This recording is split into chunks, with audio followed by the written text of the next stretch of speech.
Ross, the review out of the game, having a look back at it, what pleased you most about the win? Yeah, we did a really sharp review. Our contested ball was strong again, particularly in the last quarter. So we've improved in that area. So our join in and our competitive spirit's been strong. So, but we know the Western Bulldogs are a really strong contested ball team, sitting in the top echelon in the AFL. So we need to get our head around that we need to go again.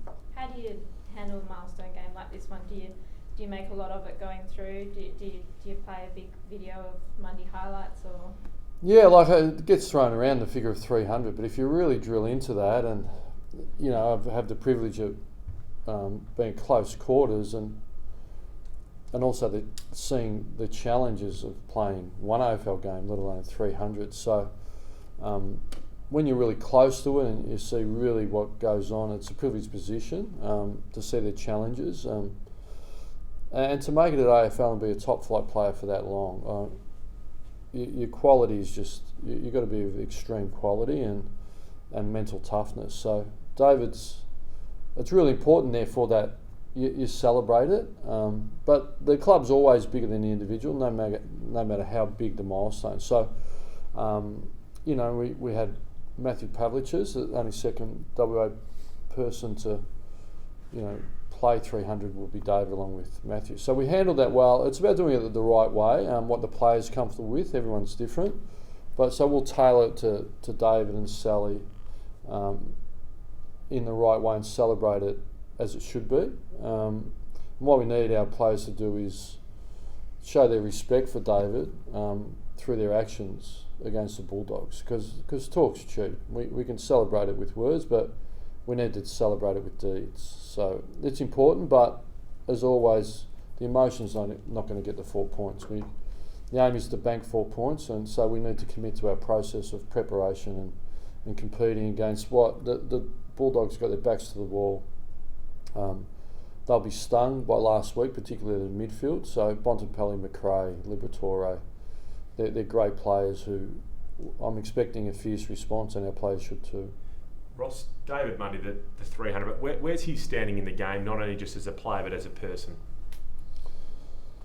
Well, it's very rare to get to where he's got to if you haven't got great personal qualities of competition, desire, you know, continuous improvement, and great applications. So it's self-evident, really, isn't it? Like, the only attribute he hasn't got is a premiership medal around his neck. He's experienced everything else: goals to win games, Doig, All-Australian, international rules, finals, grand finals. So it's been, you know, to see his first game, you see the highlights of where he is now. Like, the foundations there, he's just built on it. So yeah, his record speaks for itself, really. For me, it's been a privilege to work with David from 12 through to now, and his form, and we'll get to it at the right time. He'll choose to go on or not. So yeah, he's a special person. It's very hard to do what he's done, particularly with the tyranny of distance, being a West Coast AFL player. It just compounds the achievement. It's remarkable, and he's built his life off the field as well. We've got a great environment, we believe we have, that allow players to build their study, and he's done a marine biology undergraduate degree, and then he's on his way to completing his master's. So I see him run the Canberra flight, he's studying, you know, got the laptop open and the book, you know, any downtime he's studying. So he's building his life and providing for his family. So it's a wonderful story, and he's a great modeller for players on our list. But we've been fortunate, we've had McFarlane. What your leaders are, that tends to flow through your group. So they're great people on and off, and that flows through our group. He remains a leader. Is it the consistency that's maybe one of the attributes that set him apart from the rest, his ability to perform week in, week out? Yeah, if you don't get to 300. So Paul Roos is very good at talking about, people talk about 10 out of 10 games and nines. Great players they're just consistent. 7 out of 10, 7 out of 10, 6 out of 10. They might have one extreme one, but they don't drop down to 2s and 3s. Or if they do, it's one every 12 games. So yeah, that consistency. And that's what makes great teams. Great players, great teams are consistent. They don't go up and down. They're very steady in their performance output.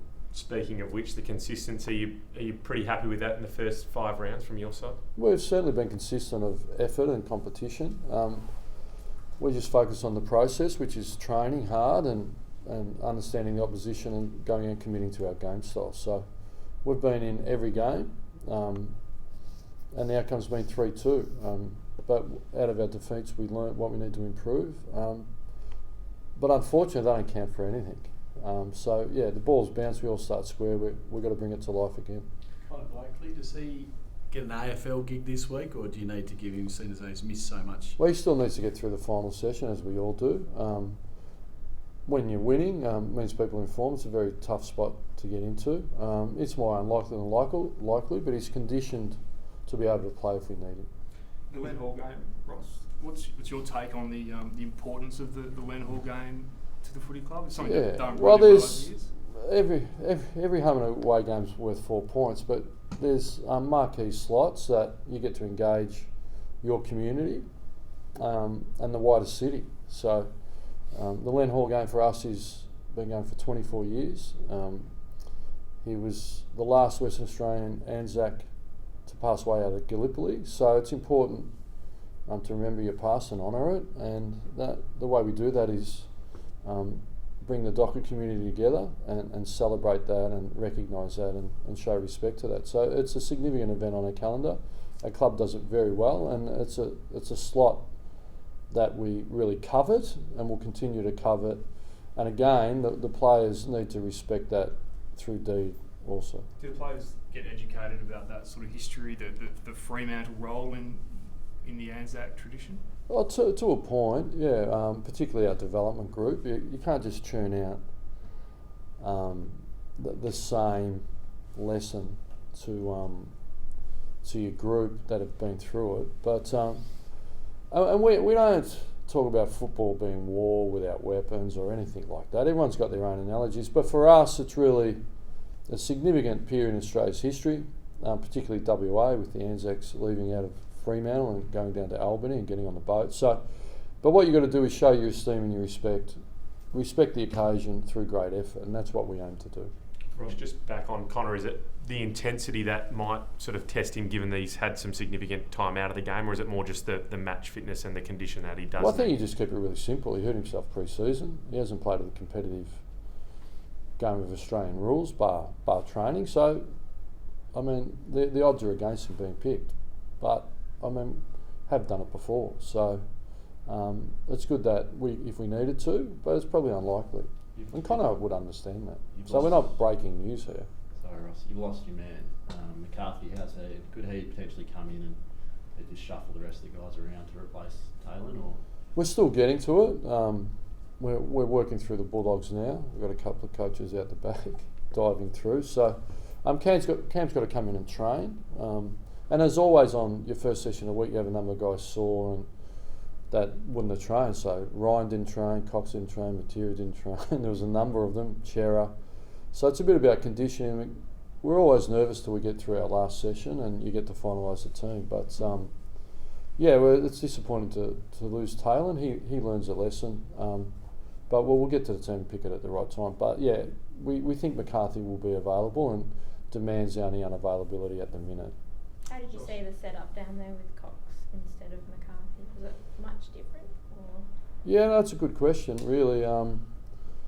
Again, it's won and lost in the midfield. I thought the midfield gave plenty of supply and our forwards capitalised on it, and I thought Cox played a part in that. There's always, it's about kicking goals and seeing goals kicked, so he helped see that goals were kicked.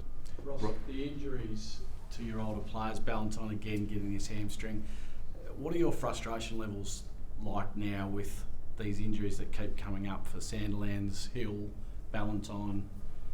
Where are you at with them? Do you need to investigate why they're getting these injuries, or do you put it down to old age or bad preparation? Yeah, it might be just that I'm an old season campaigner, but I have no level of frustration. There's disappointment for the player.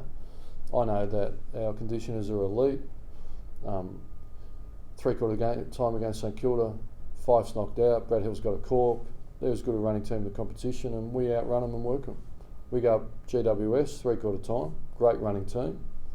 We run and work really hard. So we're conditioned. I look around the league, there's older players with injuries. I mean, Sean Burgoyne, you just look around. So certainly no frustration. We're pursuing excellence in everything we do. We try and improve all our processes. So that's where that sits. What about those older blokes though? I mean, they continually keep getting calf injuries and soft tissue injuries. Yeah, well, really simply, that's a big grandfather statement, all our older players. David Mundy's an older player that hasn't missed a game. He's about to play his 300th. So you break him out. Aaron is a unique AFL player and he's had some challenges. And Hayden, statistically, once you have a hamstring, you're 20 to 30% more likely to do a hamstring and another one. So they just sit in statistical categories. So it's not unlucky. You're not unlucky. They're not. You know, you must. I'm not an expert in the area, so I'm sure they'll condition them, and we'll see them both play again this year. Do you have a view if the Optus Stadium turf is too hard at all? Not a technical view. It's all anecdotal. Certainly, we suffered some injuries last year, plantar fascia, not too dissimilar. A couple of similar incidents.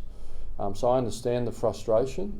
Fortunately, this year we've had a good run with it, and we hope that run continues. So, yeah, that's where it sits.